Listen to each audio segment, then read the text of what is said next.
നമസ്കാരം. We the പീപ്പിളിലേക്ക് സ്വാഗതം. LDFിൻ്റെ സ്ഥാനാർത്ഥികൾ 20 ലോക്സഭാ മണ്ഡലങ്ങളിലും നിരന്നു കഴിഞ്ഞു. പ്രചാരണ രംഗത്തിൻ്റെ ആദ്യഘട്ടത്തിലേക്ക് അവർ ഇറങ്ങിക്കഴിഞ്ഞു.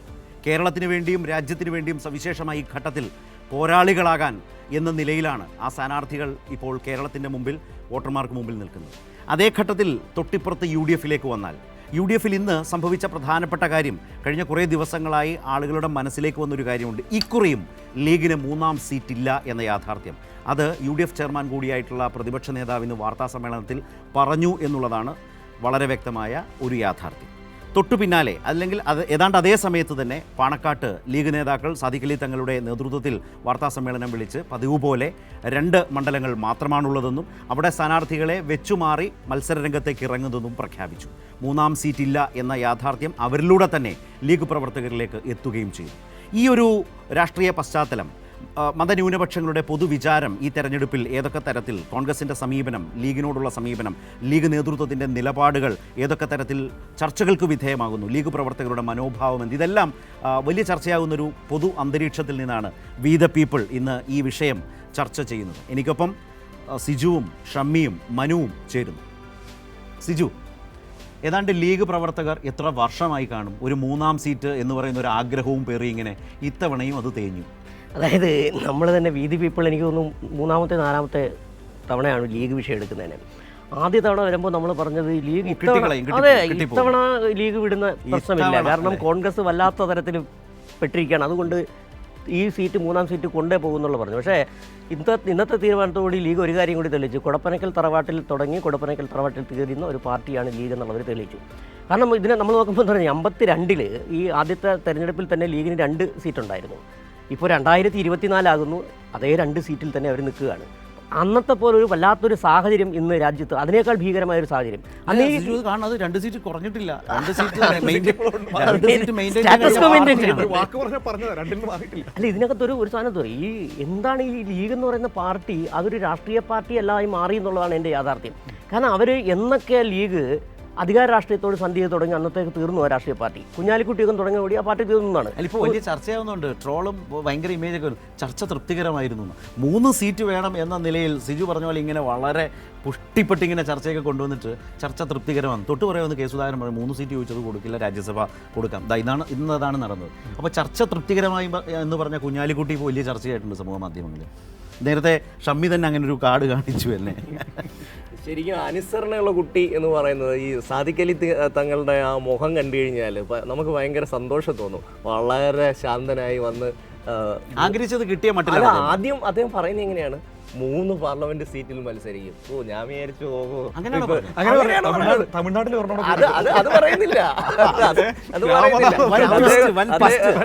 സത്യം വന്നിട്ട് 3 പാർലമെന്റ്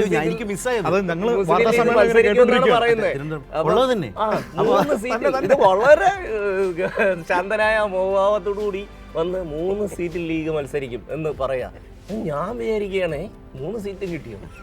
രാമനാഥപുരം, തമിഴ്നാട്ടിലെ രാമനാഥപുരത്ത് അതാണ് 3-ാമത്തെ സീറ്റ്. ഇത്രയും അനുസരണയോടുകൂടി ഇത്രയും ഇപ്പൊ എങ്ങനെ ഇത് എല്ലാ തെരഞ്ഞെടുപ്പും ഫ്രെയിമിലുണ്ടായിരുന്നു. ഇല്ല, ഞാൻ ഇത് എല്ലാ തെരഞ്ഞെടുപ്പും ഒരു ആചാരമാണ്. കാരണം എല്ലാ തെരഞ്ഞെടുപ്പിലും ലീഗ് പോയി 1 സീറ്റ് അധികം ചോദിക്കും, കോൺഗ്രസ് തരത്തില്ല എന്ന് പറയും, നേരെ തിരിച്ചിങ്ങോട്ട് പോരും. ഇത്തവണ പക്ഷേ കുറച്ചുകൂടി നീട്ടാൻ പറ്റും. എനിക്ക് സത്യത്തിൽ നമ്മൾ ഇതിനെ വളരെ ലൈറ്റായിട്ട് ഡീൽ ചെയ്യുമ്പോഴും സിജു, ഒരു പ്രശ്നം ലീഗ് പ്രവർത്തകരെ ആലോചിച്ച് നോക്കൂ. എത്രയോ തെരഞ്ഞെടുപ്പുകളിൽ നിയമസഭയിലൊക്കെ മികച്ച പ്രകടനം കാഴ്ചവെച്ച് കക്ഷിനില നിലനിർത്തി പ്രതിപക്ഷത്തിരിക്കുമ്പോൾ പോലും നിലനിർത്തുന്ന UDF പാർട്ടി, UDFിലെ കക്ഷി എന്നൊക്കെ പറഞ്ഞിട്ട് ആ ലീഗ് പ്രവർത്തകരുടെ ഒരു മാനസികാവസ്ഥ, യഥാർത്ഥത്തിൽ ലീഗ് നേതൃത്വം അവരോട് രാഷ്ട്രീയമായ നീതികേട് കാട്ടുന്നു എന്നൊരു പ്രശ്നം ഇതിനകത്തുണ്ട്. തീർച്ചയായിട്ടും ഉണ്ട്. കാരണം ഈ ലീഗ് തുടക്കം തൊട്ടേ പറഞ്ഞു എന്താ, ന്യൂനപക്ഷത്തിൻ്റെ അവകാശങ്ങൾ സംരക്ഷിക്കാൻ. അവർ ന്യൂനപക്ഷത്തിൻ്റെ അവകാശം സംരക്ഷിച്ചില്ല. അവർ മുസ്ലിം സമുദായത്തിൻ്റെ താല്പര്യം സംരക്ഷിച്ചില്ല. അവരുടെ യൂത്ത് ലീഗിൻ്റെ MSFിൻ്റെ അടക്കം താല്പര്യം സംരക്ഷിച്ചോ? ഇല്ല. ഇന്ന് തന്നെ PK ഫിറോസിനെ സ്ഥാനാർത്ഥിയാക്കണമെന്നും പറഞ്ഞ് കൊടപ്പനയിലേക്ക് ഇന്നലെ രാവിലെ എത്തിയ സാഹചര്യമൊക്കെ ഉണ്ട്. ഇത് ശരിക്കും പറഞ്ഞ് ഇത്തവണ ഇപ്പം നമ്മൾ പരിശോധിക്കേണ്ടതുണ്ട്, എന്തുകൊണ്ട് സീറ്റ് വെച്ച് മാറി. സീറ്റ് വെച്ച് മാറിയ ഒരു പ്രശ്നം കൂടിയുണ്ട്. സത്യം പറഞ്ഞാൽ ഇതുവരെ മനസ്സിലാത്ത കാര്യമാണ് ഈ സീറ്റ് വെച്ച് മാറിയിട്ട് മനസ്സിലാകാത്ത സിജു. ഈ സീറ്റ് വെച്ച് മാറിനകത്ത് ഒരുപാട് പ്രശ്നങ്ങളുണ്ട്. ഒന്നെന്ന് പറഞ്ഞാൽ ഈ ഇത്തവണ മുൻകാലങ്ങളെ അപേക്ഷിച്ച് വലിയ തരത്തിലുള്ളൊരു പ്രതിസന്ധി ലീഗ് നേതൃത്വം നേരിട്ടു. കാരണം എന്താ പറയുക, ഈ യൂത്ത് പ്രവർത്തകർ വലിയ തോതിൽ അണികൾ ഈ സമ്മർദ്ദ തന്ത്രമായിട്ട് നടത്തി. അതുകൊണ്ടാണ് മുൻകാലങ്ങളെ അപേക്ഷിച്ച് ചർച്ച നീളുന്നു, നാളെ തീരുമാനം എടുക്കും, മറ്റന്നാൾ തീരുമാനം എടുക്കും, ഞങ്ങൾ ഇപ്പോൾ പറയാനാവാത്ത അവസ്ഥയിലെത്തി. അതെ, ഒറ്റയ്ക്ക് ഞങ്ങൾ മത്സരിക്കുമെന്നൊക്കെ മെനഞ്ഞാന്ന് പറഞ്ഞത്, ഒറ്റയ്ക്ക് മത്സരിക്കുമെന്നൊക്കെ പറഞ്ഞ ആ പാർട്ടിയാണ് ഇന്ന് തീരുമാനം മാറ്റിയിരിക്കുന്നത്. ഇത് ശരിക്കും പി.കെ. കുഞ്ഞാലിക്കുട്ടിക്കും സാദിഖ് അലി തങ്ങൾക്കും വി.ഡി. സതീശനും സുധാകരനും മാത്രമേ അറിയാവുള്ളൂ ശരിക്കും സീറ്റ് കിട്ടത്തില്ലെന്ന്. പി.കെ. ഫിറോസൊക്കെ മറ്റേ പുതിയ ഉടുപ്പും മുണ്ടും ഒക്കെ തയ്പ്പിച്ച് നിൽക്കുകയാണ്. സാധാരണ പറഞ്ഞ രാജ്യസഭാ സീറ്റിന്റെ കൂടി തീരുമാനം ഇതിന്റെ കൂടെ വരുമെന്നാണ്. ഇത് രാജ്യസഭാ സീറ്റ് വന്നിട്ടില്ല. അത് പറ്റില്ല. എന്താണെന്ന് വെച്ചാൽ മാധ്യമ വാർത്തകളാണ്, റിപ്പോർട്ടുകളാണ്, ആധികാരികമൊന്നും സ്ഥിരീകരിച്ചതല്ല. പക്ഷേ ഇപ്പോൾ PMA സലാമിന്റെ പേര്, അതുപോലെ തന്നെ മുമ്പ് പറഞ്ഞ P.K. ഫിറോസിന്റെ പേര്, അതുപോലെ ഫൈസൽ ബാബു, യൂത്ത് ലീഗിന്റെ ദേശീയ നേതൃത്വത്തിൽ പ്രവർത്തിക്കുന്ന ഫൈസൽ ബാബു, ഈ 3 പേരും വളരെ സജീവമായിട്ടുണ്ടായിരുന്നു. ഫൈസൽ ബാബുവിന്റെ പേരിന് വലിയ പ്രയോറിറ്റി ഉണ്ടെന്നൊക്കെ പറയുന്നു. പക്ഷേ അവിടെ ഒരു തീരുമാനം എടുക്കാൻ കഴിയില്ല. അപ്പോൾ സാദിഖ് അലി തങ്ങൾ പറഞ്ഞു ഇനി സമയമുണ്ടല്ലോ തീരുമാനിക്കാം എന്ന് പറയുന്ന തരത്തിലേക്ക്. പക്ഷേ ഇവിടെ ഒരു പ്രശ്നം നേരത്തെ പറഞ്ഞ വിഷയം തന്നെയാണ്. ഇപ്പോൾ ഉദാഹരണത്തിന് ചില കണക്കുകൾ പ്രധാനമാണെന്ന് തോന്നുന്നു. ഇപ്പോൾ 2001 AK ആൻ്റണി അധികാരത്തിൽ വന്ന UDF സർക്കാരിൻ്റെ കാലത്ത് കോൺഗ്രസിന് നിയമസഭയിൽ 63 സീറ്റാണ് ഉണ്ടായത്. ആ 2001-2006 കരിമണൽ കാലമാണ്. CMRL ഏറ്റവും കൂടുതൽ അനുകൂലമായ ലീസ് മൈനിങ് നൽകുകയും ആ കരാർ പണികളെല്ലാം കൊണ്ടുപോവുകയും അതിനുശേഷം ഏറ്റവും വലിയ സമരത്തിലൂടെ അതിനെ അതിജീവിച്ച കേരളമുണ്ട്. യഥാർത്ഥത്തിൽ ആ ഒരു സർക്കാർ ആകെ അതിനുവേണ്ടി നിന്നതാണ്. അതാണ് യഥാർത്ഥത്തിൽ അതിൻ്റെ ഒരു യാഥാർത്ഥ്യം. കുഴൽനാടൻ അതാണ് 10 മിനിറ്റ്സ് കൊണ്ട് ഉത്തരവ് മാറ്റി എന്നൊക്കെ പറഞ്ഞു. പക്ഷേ ഒരു 5 വർഷക്കാലം ആലപ്പുഴ സമരം ചെയ്തിട്ടാണെന്ന് യഥാർത്ഥത്തിൽ സർക്കാരിൻ്റെ, ആൻ്റണി സർക്കാരിൻ്റെ, ഉമ്മൻചാണ്ടിയുടെ കാലത്തെ ധാതുമണൽ പ്രൈവറ്റ് മേഖലയിൽ, സ്വകാര്യ മേഖലയിലേക്ക് ഖനനം എന്നതിനെ ആ തീരുമാനത്തെ ശരിപ്പെടുത്തി കൊടുത്തത്. സാന്ദർഭികമായി പറഞ്ഞു എന്ന് മാത്രം. അപ്പോൾ 2001 കോൺഗ്രസിന് 63 സീറ്റ്, ലീഗിന് എത്രയാണെന്നറിയോ? 16 സീറ്റ്. 2011 എന്ന് വെച്ചാൽ അടുത്ത UDF സർക്കാർ, ഉമ്മൻചാണ്ടി സർക്കാർ, അന്ന് ഈ 63-ൽ നിന്ന് കോൺഗ്രസ് നേരെ താഴോട്ട് വന്ന് 38 ആവുകയാണ്. ലീഗാവട്ടെ 16-ൽ നിന്ന് 20-ലേക്ക് വന്നു.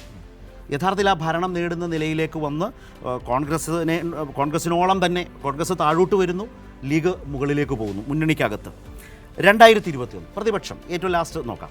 38-ൽ നിന്ന് കോൺഗ്രസ് ഇപ്പോൾ നിൽക്കുന്ന 21-ലാണ്. 63, 38, 2021 വരുമ്പോൾ വെറും 21 MLA-മാരുള്ള കോൺഗ്രസ് നിൽക്കുമ്പോൾ പ്രതിപക്ഷത്തിരിക്കുമ്പോഴും മുസ്ലിം ലീഗിന് 15 സീറ്റുണ്ട്. വെറും 6-ന്റെ വ്യത്യാസമേ ഉള്ളൂ.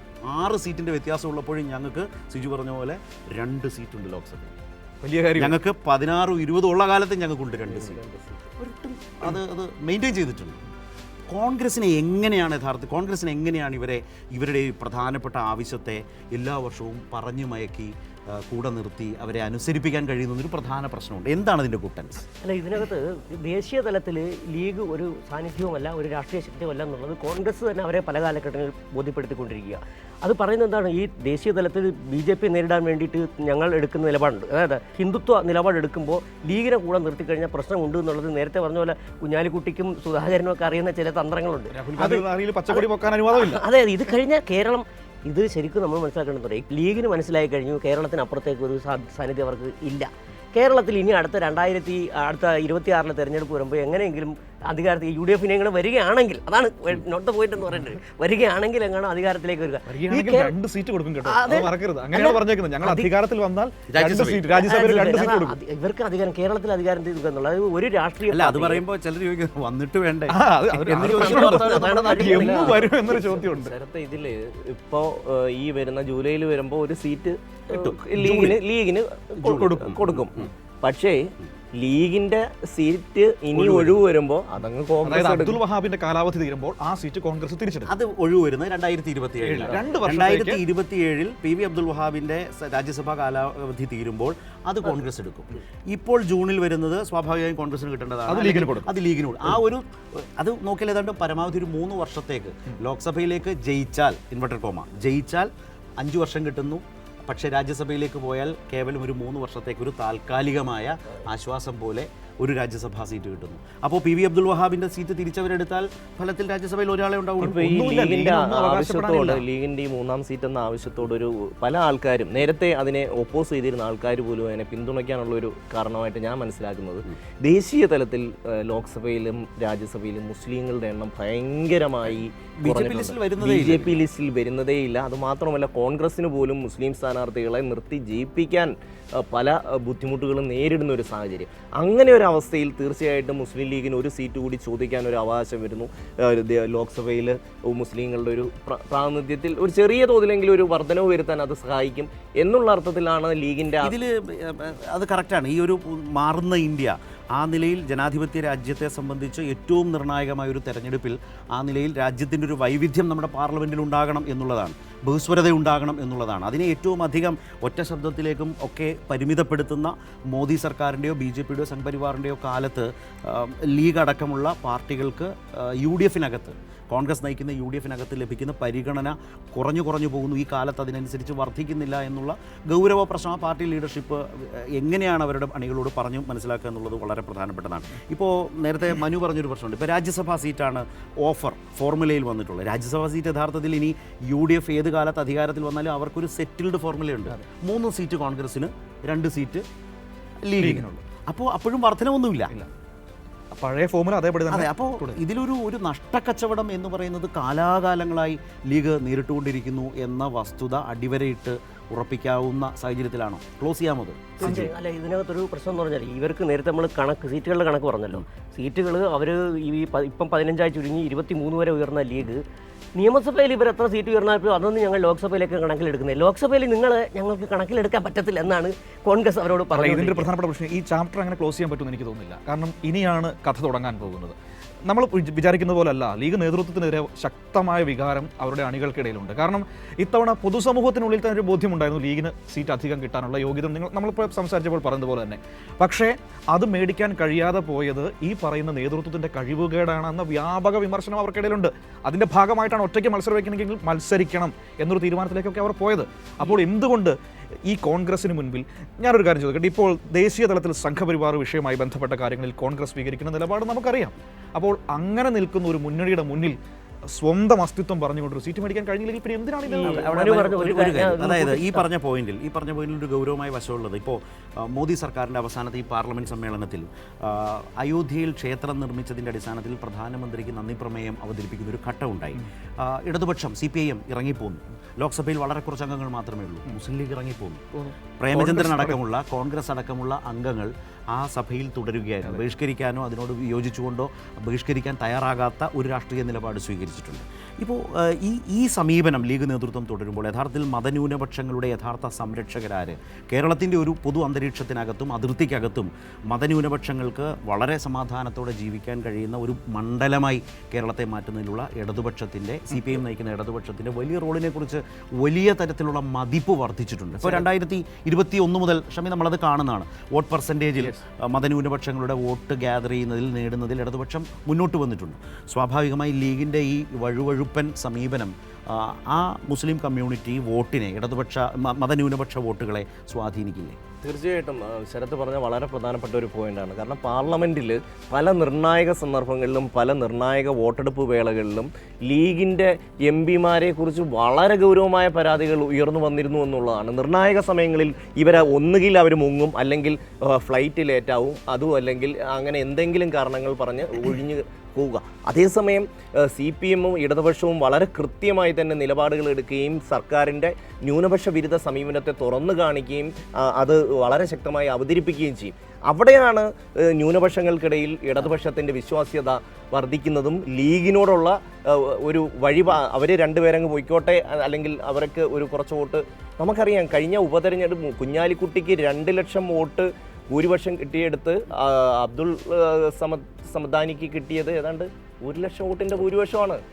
1 ലക്ഷം വോട്ടാണ് മാറി VP സാനുവിന് വന്നിരിക്കുന്നത്. അപ്പോൾ ന്യൂനപക്ഷങ്ങൾക്കിടയിൽ ഇടതുപക്ഷത്തിനുള്ള വലിയ ഒരു ഈ സത്യത്തിൽ RSP കേരള നിയമസഭയിൽ UDFന് അംഗബല കക്ഷിയല്ല, നിയമസഭയിൽ MLA-മാരില്ല, അവർക്കൊണ്ടൊരു സീറ്റ്. ജോസഫ് ഗ്രൂപ്പിൽ മോൻസ് ജോസഫ് MLA ഒരു കക്ഷി, അവർക്കൊണ്ടൊരു സീറ്റ്. 15 പേരുള്ള ലീഗിന് 2 സീറ്റ് എന്നുള്ള യഥാർത്ഥത്തിൽ DMK കൊടുത്ത പരിഗണന പോലും കൊടുത്തിട്ടില്ല.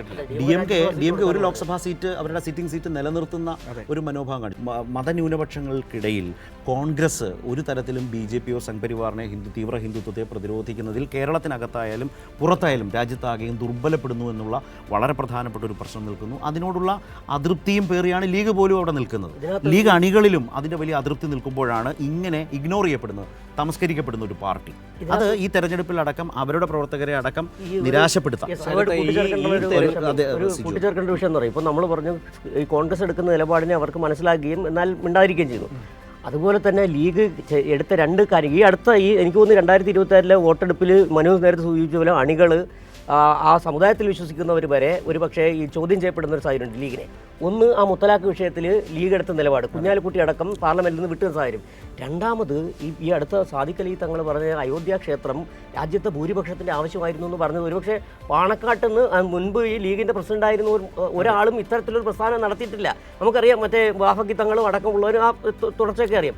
ഇങ്ങനെ വളരെ നിർണായകമായ രണ്ട് വിഷയങ്ങൾ ഇവരുടെ മുന്നിൽ വരുന്നുണ്ട്. ഇത്തവണത്തെ തെരഞ്ഞെടുപ്പിൽ കൃത്യമായും ഈ ലീഗിൻ്റെ അണികൾ ഈ ചോദ്യം ചോദിക്കുന്നുണ്ട്.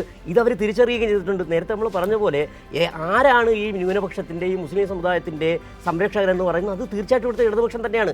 അത് ലീഗ് പോലും അല്ല എന്നുള്ളത് അവർ തെളിയിച്ചു കഴിഞ്ഞ ലീഗ് നേതൃത്വത്തിന് അത് നല്ല ബോധ്യമുള്ളതാണ്.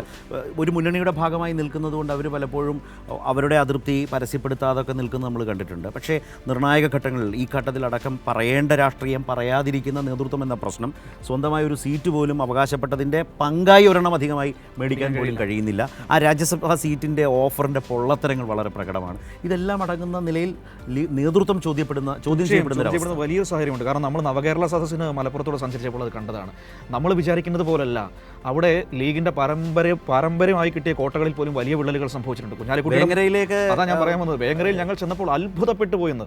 കാരണം വെച്ചാൽ അവിടെ സജ്ജീകരിച്ചിരിക്കുന്ന വേദിയിൽ ആളുകൾക്ക് നിൽക്കാൻ പറ്റുന്നില്ല. അതിന്റെ പുറത്ത് അതേ ജനബാഹുല്യത്തിൽ മനു പറഞ്ഞാൽ രണ്ട് ഗ്രൗണ്ടാണ് അവിടെ. എങ്ങനെ രണ്ട് ഗ്രൗണ്ട്, ആദ്യത്തെ ഗ്രൗണ്ടും രണ്ടാമത്തെ ഗ്രൗണ്ടും നിറഞ്ഞ് ഇട്ട പന്തലും കവിഞ്ഞ് അത്ര ഗംഭീരമായ നിലയിലേക്ക് ആളുകൾ കേൾക്കാൻ, ഒരു സർക്കാരിനെ കേൾക്കാൻ, നമ്മളതിൻ്റെ രാഷ്ട്രീയമല്ല പറയുന്നത്, സർക്കാരിനെ കേൾക്കാൻ എത്തുന്നു. അത് അവിടുത്തെ മാത്രമല്ല, ഓരോ മണ്ഡലം, തിരൂരും താനൂരും എല്ലാം നമ്മൾ കണ്ടു, അരീക്കോട് നമ്മൾ കണ്ടു, എല്ലാം പെരുന്തൽമണ്ണ, എല്ലാ സ്ഥലത്തും നമ്മൾ പോയപ്പോൾ കണ്ടൊരു കാഴ്ചയുണ്ട്. അത് വളരെ പ്രധാനപ്പെട്ട വിഷയത്തിൽ നമ്മൾ ചർച്ച തുടങ്ങിയപ്പോൾ ഒരു സംഭവം പറഞ്ഞു, ഈ ലീഗ് 3ാം സീറ്റ് മേടിക്കുമെന്നും പറഞ്ഞ് നമ്മളൊക്കെ ഘോരഘോരം ചർച്ച ചെയ്തത് ഇത് പ്രശ്നമാണെന്നുള്ളത്. പക്ഷേ ഇവിടെ ഈ ഉയർന്നു വരുന്ന ചോദ്യം പറഞ്ഞാൽ ലീഗ് എന്ന് പറഞ്ഞാൽ ലീഗ് നേതൃത്വം ആരെയാണ് പറ്റിക്കുന്നുള്ള ചോദ്യം ഇത്തവണ ഉയർന്നു വരേണ്ടത്. അതായത് നമ്മളൊക്കെ ഇപ്പോൾ സിജു പറഞ്ഞു, നമ്മളൊക്കെ ചർച്ച ചെയ്തു 3ാം സീറ്റ് മേടിക്കുമെന്ന് പറഞ്ഞുകൊണ്ട്. സത്യത്തിൽ 3ാം സീറ്റ് കിട്ടില്ല എന്ന് ഉറപ്പുണ്ടായിരുന്നത് പി.കെ. കുഞ്ഞാലിക്കുട്ടിക്കും ലീഗ് നേതൃത്വത്തിനും കോൺഗ്രസ് നേതൃത്വത്തിനും അവർക്ക് കൃത്യമായിട്ട് അറിയാം ഇത് കിട്ടാൻ പോകുന്നില്ല, ഇത് പതിവ് ആചാരം തന്നെയാണെന്ന്. അതിനപ്പുറത്തേക്ക് ഒരു ഗൗരവവും കോൺഗ്രസ് അതിന് കൊടുത്തിട്ടില്ല.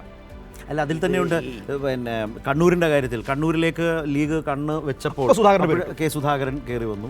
സിറ്റിംഗ് എം പിമാരാണ് എല്ലാവരും എന്ന പരിമിതി വെച്ചു. എന്നാൽ അല്ലാത്ത തോറ്റ സീറ്റുണ്ടായപ്പോൾ ആലപ്പുഴ ലീഗ് ചോദിച്ചു എന്ന നിലയിലൊക്കെ വന്നിരുന്നു. എന്നിട്ടും വഴങ്ങാൻ തയ്യാറ്. പക്ഷേ സിജു ഒറ്റ കാര്യത്തിലേക്ക് നമുക്ക് വരാം. രാജ്യസഭ സംസാരിച്ചു, ഈ തീരുമാനത്തിൻ്റെ പ്രശ്നങ്ങൾ സംസാരിച്ചു. ഇപ്പോൾ വെച്ചുമാറ്റം സംഭവിച്ചതും വളരെ പ്രധാനപ്പെട്ടാണ്. ഇപ്പോൾ പൊന്നാനിയിൽ 2 ലക്ഷത്തിനടുത്ത്, കൃത്യമായി പറഞ്ഞാൽ 1,93,000 പരം വോട്ടിൻ്റെ ഭൂരിപക്ഷം ഉണ്ടായിരുന്ന ഇ.ടി. മുഹമ്മദ് ബഷീർ പൊന്നാനി വിട്ട് മലപ്പുറത്തേക്ക് പോകുന്നത്. അവിടെ ചെല്ലുമ്പോൾ ശക്തമായ മത്സരവുമായി ഇപ്പോൾ വസീഫ് ഇറങ്ങിക്കഴിഞ്ഞു. ഇപ്പോൾ പൊന്നാനിയിലേക്ക് ഹംസ സ്ഥാനാർത്ഥിയായി വന്നു. എന്തുകൊണ്ട് ഈ വെച്ചുമാറ്റം? എന്താണ് സിറ്റിംഗ് എം പിമാരുടെ ആദ്യം എന്താണെന്നൊരു പ്രശ്നമുണ്ട് ഇതിനകത്ത്. നേരത്തെ നമ്മളിപ്പോൾ പറയുമ്പോൾ ലീഗിന് 3ാം സീറ്റ്, അവരുടെ സ്വാധീന ശക്തി കൂടി 15 സീറ്റ്. പക്ഷേ ചരിത്രം മാറിയിരിക്കുക, കാലഘട്ടം മാറി. അവിടെ ഇടതുപക്ഷത്തിൻ്റെ സ്വാധീനം, ഇവരുടെ മുസ്ലിം ലീഗിന് ആധിപത്യമുള്ള മേഖലകളിലൊക്കെ കഴിഞ്ഞ വർഷത്തെ തെരഞ്ഞെടുപ്പിൻ്റെ കണക്കുകൾ പരിശോധിച്ചാൽ വോട്ടിംഗ് ശതമാനം എടുത്തൊക്കെ ഇടതുപക്ഷത്തിന് വലിയ രീതിയിൽ മുന്നേറ്റം ഉണ്ടായിട്ടുണ്ട്. ഇവർ പേടിയാണ്. ഇവരീ പറഞ്ഞ് ഇനി 3ാം സീറ്റ് ഒരെണ്ണം കൊടുത്തു കഴിഞ്ഞാൽ വയനാടോ എവിടെയെങ്കിലും സീറ്റ് കൊടുത്തവർ ജയിക്കുമെന്ന് അവർക്ക് ഉറപ്പൊന്നുമില്ല. ലീഗിന് അങ്ങനെ ഒരു പേടിയുണ്ട്. നമ്മൾ അവിടെ എന്തുകൊണ്ടാണ് ഇത്രയ്ക്ക് വലിയ ശക്തിയുക്തം വാദിക്കാതിരുന്നതിൻ്റെ കാര്യം എന്താ പറയുമോ? 3ാം സീറ്റ് ഇനി അങ്ങനെ മേടിച്ചു കഴിഞ്ഞാൽ തോറ്റു ചെയ്യാൻ തീർന്നു കഴിഞ്ഞു. പഴയ 5ാം മന്ത്രി സ്ഥാനത്തിൻ്റെ കാര്യം നമുക്ക് ഓർമ്മയുണ്ട്. ഇതും കൂടിയുണ്ട്, ഈ ഒരു സാധനം കൂടിയുണ്ട്. അതായത് സിജു ഇങ്ങനെയാണോ സിജു കാണുന്നത്? ഞങ്ങളിങ്ങനെ ചോദിച്ച് നിൽക്കും, വേണമെന്നില്ല, ഞങ്ങൾ ചോദിക്കും, ബാക്കി നിങ്ങളൊക്കെ തീരുമാനിച്ചു എന്ന് കോൺഗ്രസിനോട് പറഞ്ഞു. എന്തുകൊണ്ടായിരിക്കും പൊന്നാനി വിട്ട് ഇ.ടി. അങ്ങോട്ടും മലപ്പുറത്തു നിന്ന് സമദാനിയും ഒരാൾ മാറുന്നത് മനസ്സിലാക്കാം, പക്ഷേ രണ്ടുപേരും അങ്ങോട്ടും ഇങ്ങോട്ടും. അത് സിജു പറഞ്ഞ പോലെ തന്നെ അതിൻ്റെ അകത്ത് അവരുടെ ഉള്ളിൽ എവിടെയോ ഒരു ചെറിയ ആന്തലുണ്ട് ഈ സീറ്റുകളെ സംബന്ധിച്ച്. പക്ഷെ എനിക്ക് തോന്നുന്നത് എന്താണെന്ന് വെച്ചാൽ ലീഗിനെ സംബന്ധിച്ച് മലപ്പുറവും പിന്നെ കൂടിപ്പോയ കോഴിക്കോടും കണ്ണൂരിനും അപ്പുറത്തേക്ക് ഒരു ചിന്ത മുസ്ലിം ലീഗിനില്ല. അവർക്കിത് ദേശീയ തലത്തിലോ അതല്ലെങ്കിൽ രാജ്യത്ത് നേരിടുന്ന ന്യൂനപക്ഷങ്ങൾ നേരിടുന്ന വിഷയങ്ങളെ സംബന്ധിച്ചോ ഒരു പ്രശ്നവും ലീഗിനോ ലീഗിൻ്റെ അണികൾക്കോ ഇല്ല. അവരെ സംബന്ധിച്ച് അധികാരമാണ് പ്രശ്നം. അടുത്ത ഒരു UDF സർക്കാർ വരുമ്പോൾ ഇപ്പം ഞങ്ങൾ ഒരു സീറ്റ് നിങ്ങൾക്ക് അങ്ങോട്ട് തന്നില്ലേ, അത് വെച്ചിട്ട് വിലപേശി കാര്യങ്ങൾ ഭംഗിയായി കൊണ്ടുപോവുക എന്നുള്ളതിനപ്പുറത്തേക്ക് വേറെ പ്രത്യേകിച്ച് ന്യൂനപക്ഷങ്ങളുടെ താല്പര്യങ്ങൾ സംരക്ഷിക്കാൻ പറഞ്ഞതിനോട് ഒരു കാര്യം കൂട്ടിച്ചേർക്കാൻ, ഈ ഇന്ത്യയിൽ ഒരു രാഷ്ട്രീയ പാർട്ടിക്ക് ഇല്ലാത്തൊരു പ്രത്യേകതയുള്ള പാർട്ടിയാണ് ഈ ലീഗ്. മലപ്പുറം ജില്ലാ അവിടുത്തെ മലപ്പുറം ജില്ലാ പ്രസിഡന്റ് പാർട്ടി സംസ്ഥാന പ്രസിഡന്റ് ആകുന്ന ഒരു കീഴ്വഴക്കം പണ്ട് തൊട്ടേ ഉള്ളതാണ്. അത് ഈ ഹൈദരാലി തങ്ങൾ 18 വർഷം കാത്തിരുന്നു ഇങ്ങനെ ഈ മലപ്പുറം ജില്ലാ പ്രസിഡന്റായിട്ട് 18 വർഷം ഇരുന്നു. അതിനുശേഷം ഷിഹാബ് അലി തങ്ങൾ മാറുകയും ചെയ്തു. ഇത് അപമാനിക്കുന്ന രീതിയായി അല്ല, അങ്ങനെ ഇതുകൊണ്ട് ശരിക്കും അതുകൊണ്ട് അവരങ്ങനെ ഒരു ആ പാർട്ടിയുടെ ഒരു കീഴ്വഴക്കം അങ്ങനെയാണ്. രാമനാഥപുരത്ത് നിന്ന് നവാസ് ഖനിയെ കൊണ്ടുവന്ന് പണക്കാട്ട് കൊണ്ടുവന്ന് അവരുടെ കൂടെ വാർത്താ സമ്മേളനത്തിൽ പങ്കെടുപ്പിക്കുകയല്ലേ. മനു, ഇതിൽ പൊന്നാനിയുടെ കാര്യത്തിൽ ഇവര് വെച്ചുമാറുന്നത് എന്ന് പറയുന്നതിനകത്ത് ഒരുപാട് ലക്ഷണങ്ങളുണ്ട്. കാരണം കണക്കുകൾ നോക്കിയാൽ വലിയ ഭൂരിപക്ഷം നേടിയ മണ്ഡലങ്ങളാണ്. പക്ഷേ എന്തുകൊണ്ടാണ് ആ മണ്ഡലങ്ങളിൽ വീണ്ടും മത്സരിക്കാൻ, മാറ്റുരയ്ക്കാൻ, ഇപ്പോൾ പൊന്നാനിയിൽ മത്സരിക്കാൻ ET തയ്യാറാകാത്തത്? സ്വാഭാവികമായി അതിലൊരു ഭയപ്പാടിൻ്റെ പ്രശ്നമുണ്ട്. മലപ്പുറത്ത് സമദാനി എന്തുകൊണ്ടാണ് പരസ്പരം ഒരു പഴയ വീഞ്ഞു കുപ്പിയിലെന്ന് പറയുന്നതിൽ ലേബൽ മാത്രം ഒന്ന് മാറുകയാണ്, ആളുകൾ മാറുന്നില്ല. അവിടെ ഹംസ പറഞ്ഞൊരു വളരെ ഷാർപ്പായ സ്റ്റേറ്റ്മെൻറ്റ് ഇന്നലെ ഉണ്ടായിരുന്നു. അതിലേക്ക് വരുന്നതിന് മുമ്പ് മനു ആ മാറ്റത്തിന് പിന്നിൽ കാണുന്നുണ്ട്. ഞാനത് ഈ ചോദ്യം സത്യത്തിൽ എനിക്ക് ആദ്യം അതിൻ്റെ ഗുട്ടൻസ് പിടി കിട്ടുന്നില്ല. മാധ്യമപ്രവർത്തകർ ഈ ചോദ്യം എന്തായാലും ഒന്ന് ചോദിക്കുമെന്ന് ഞാൻ പ്രതീക്ഷിച്ചിരുന്നു. അത് ചോദിക്കുകയും ചെയ്തു. അപ്പോൾ ലീഗ് നേതൃത്വത്തിൻ്റെ ഭാഗത്തു നിന്ന് ഒരു മറുപടിയുണ്ട്. അതായത് ഈ പരിചയസമ്പന്നരായ നേതാക്കളുടെ സാന്നിധ്യം 2 മണ്ഡലങ്ങളിൽ എത്താൻ വേണ്ടിയിട്ട് മാറി മാറി മത്സരിക്കുകയാണ് എന്ന മറുപടിയാണ് നൽകിയത്. അത് അവരുടെ വ്യാഖ്യാനം. പക്ഷേ അതിനപ്പുറത്തേക്ക് ഈ ഹംസ പൊന്നാനിലേക്ക് വരുമ്പോൾ അവിടെ ഇക്വേഷനിൽ വലിയ തോതിൽ മാറ്റങ്ങൾ വരുന്നുണ്ട്. കാരണം ഈ ലീഗിൻ്റെ ഉള്ളുകളികളും ലീഗിൻ്റെ ഇടപെടലുകളും ഒക്കെ കൃത്യമായിട്ട് അറിയാവുന്ന ഒരു കാൻഡിഡേറ്റാണ് ഈ ഹംസ എന്ന് പറയുന്ന വ്യക്തി. അപ്പോൾ അദ്ദേഹം വരുമ്പോൾ സ്വാഭാവികമായും ഒരു ചെറിയ ഭയപ്പാട് മനസ്സിലുണ്ട് എന്ന അതാണ് വസ്തുത. ഇപ്പോൾ ET മുഹമ്മദ് ബഷീർ പറയുമ്പോൾ അബ്ദുൾ സമദ് സമദാനിക്ക് ഒരു പരിധിക്ക് അപ്പുറത്തേക്ക് അതിനെ എതിർക്കാൻ കഴിയാത്തൊരു സാഹചര്യം കൂടിയുണ്ട്. അതിന്ന് പറഞ്ഞു ബഷീർ സാഹിബ് ഒരു നിർബന്ധമുണ്ടതുകൊണ്ട് ഞങ്ങളങ്ങ് വഴങ്ങേണ്ടി വന്നു. അതാണ് സംഭവിച്ചത്. അപ്പോൾ ഇത് രണ്ടുപേരുടെയും താല്പര്യത്തിനപ്പുറം ETയുടെ താല്പര്യം എന്നുള്ളതിനാണ് എന്നുള്ള ഒരു സാഹചര്യം. അവിടെ അതിനകത്തൊരു കാരണമുണ്ട്. അതിലേക്കൊരു ശക്തമായ ക്ലൂ LDF സ്ഥാനാർത്ഥി ഹംസയിൽ നിന്നല്ലേ വാർത്താ സമ്മേളനത്തിന് അദ്ദേഹം പറഞ്ഞത്, ഞാൻ ഒരു കാര്യം ഉറപ്പുവരാ, എന്നെ ജയിപ്പിച്ചാൽ ഞാൻ ഒരു അവൈലബിൾ MP ആയിരിക്കും. അതിനകത്ത് എല്ലാം അടങ്ങിയിട്ടുണ്ട്. അപ്പോൾ പൊന്നാനി ഇത്തവണ ഈ തെരഞ്ഞെടുപ്പിൽ ഏറ്റവും ശ്രദ്ധാകേന്ദ്രമായ ഒരു മത്സരമായി മാറാൻ നല്ല സാധ്യതയുള്ള ഒന്ന് തന്നെയാണ്. അപ്പോൾ MP-ക്കെതിരെ അപ്പോൾ സിറ്റിംഗ് MP തന്നെ മണ്ഡലം മാറിപ്പോകുന്ന അവസ്ഥ പൊന്നാനിയിൽ വരുന്നു. മുൻ ലീഗ് നേതാവ് ഇടതുമുന്നണിയുടെ സ്ഥാനാർത്ഥിയായി വരുന്നു. അപ്പോൾ സംഗതി കലക്കും, ജോറാകും പൊന്നാനി. ഈ മലബാറിൻ്റെ ഒരു രാഷ്ട്രീയം ഇപ്പം നമ്മളുടെയൊക്കെ ഒരു ഓർമ്മകാലം മുതൽ ഈ 2 മലപ്പുറം ആയാലും പിന്നെ പൊന്നാനി ആയാലും ഇത് പിന്നെ ലീഗിൻ്റെ ഒരു കുത്തക എന്ന് പറയുന്ന ഒരു സാഹചര്യം. മഞ്ചേരി ജയിച്ചിട്ടുണ്ട്. അത് ശരിയാണ്. മജീദിനെയാണെന്ന് തോൽപ്പിച്ചത്. അപ്പോൾ അങ്ങനെ ഒരു ഇതുണ്ട്. പക്ഷേ ആ ഒരു ആത്മവിശ്വാസം ലീഗിനില്ലാതാവുന്നു എന്നുള്ളതാണ് ഈ വെച്ചുമാറ്റത്തിൽ നിന്ന് നമുക്ക് ബോധ്യപ്പെടുന്നത്. അപ്പോൾ ഏതായാലും ആത്മവിശ്വാസക്കുറവ് സ്ഥാനാർത്ഥികളുടെ മാറ്റത്തിലും അതുപോലെ തന്നെ 3ാമത്തെ സീറ്റ് ചോദിച്ചു വാങ്ങിച്ചെടുക്കുന്നതിൽ ലീഗ് നേതൃത്വത്തിൻ്റെ ആർജവമില്ലായ്മയും വളരെ സ്പഷ്ടമായി തെളിഞ്ഞ ദിവസമാണ്. അത് യഥാർത്ഥത്തിൽ ലീഗ് അണികളിൽ സൃഷ്ടിക്കുന്ന വലിയ നിരാശയുണ്ട്. അതുപോലെ രാജ്യത്ത് നിലനിൽക്കുന്ന രാഷ്ട്രീയ സാഹചര്യങ്ങളോട് രാഷ്ട്രീയമായി പ്രതിരോധിക്കാനുള്ള ലീഗ് കാട്ടുന്ന ആർജവമില്ലായ്മ, UDFനുള്ളിൽ കോൺഗ്രസിൻ്റെ ഈ മൃദു ഹിന്ദുത്വ സമീപനങ്ങളോടുള്ള വിയോജിപ്പ് അവതരിപ്പിക്കുന്നതിലുള്ള അഴകുഴമ്പൻ സമീപനം, ഇതെല്ലാം കുറേ കൂടി ശക്തമായി ഈ തെരഞ്ഞെടുപ്പിൽ കുറേ കൂടി ലീഗിന് വലിയ വെല്ലുവിളി ഉണ്ടാകുന്ന തരത്തിൽ ചർച്ചയാകാൻ പോകുന്ന സാഹചര്യമാണ്. അപ്പോൾ ഈ 3ാം സീറ്റ് അത് അടഞ്ഞ അധ്യായമാകുമ്പോഴും അതുപോലെ തന്നെ സ്ഥാനാർത്ഥികൾ അല്ലെങ്കിൽ ETയും സമദാനിയും മണ്ഡലം വെച്ചു മാറുമ്പോഴും ഒക്കെ ഇത്തരം നിരവധിയായ പ്രശ്നങ്ങൾ ലീഗിന് മുമ്പിൽ വരുന്നു. അത് UDFൻ്റെയും പൊതുപ്രശ്നമായി വരുന്നുണ്ട്. വോട്ടർമാർക്കിടയിലെ ഗൗരവ ചർച്ചയായി മാറുന്നു. ആദ്യഘട്ടത്തിൽ ഇപ്പോൾ തന്നെ കളം പിടിച്ച ഇടതുമുന്നണി സ്ഥാനാർത്ഥികൾ ഇത്തരം വിഷയങ്ങൾ അവരുടെ പ്രചാരണത്തിലേക്ക് ഫലപ്രദമായി മുന്നോട്ട് കൊണ്ടുപോകാൻ ശ്രമിക്കുകയും ചെയ്യുന്നു. അപ്പോൾ ഈ ഒരു ഘട്ടത്തിൽ നിന്നാണ് ഈ വിഷയം വി ദ പീപ്പിൾ ചർച്ച ചെയ്തത്. നാളെ വീണ്ടും കാണാം ഇതേ സമയം.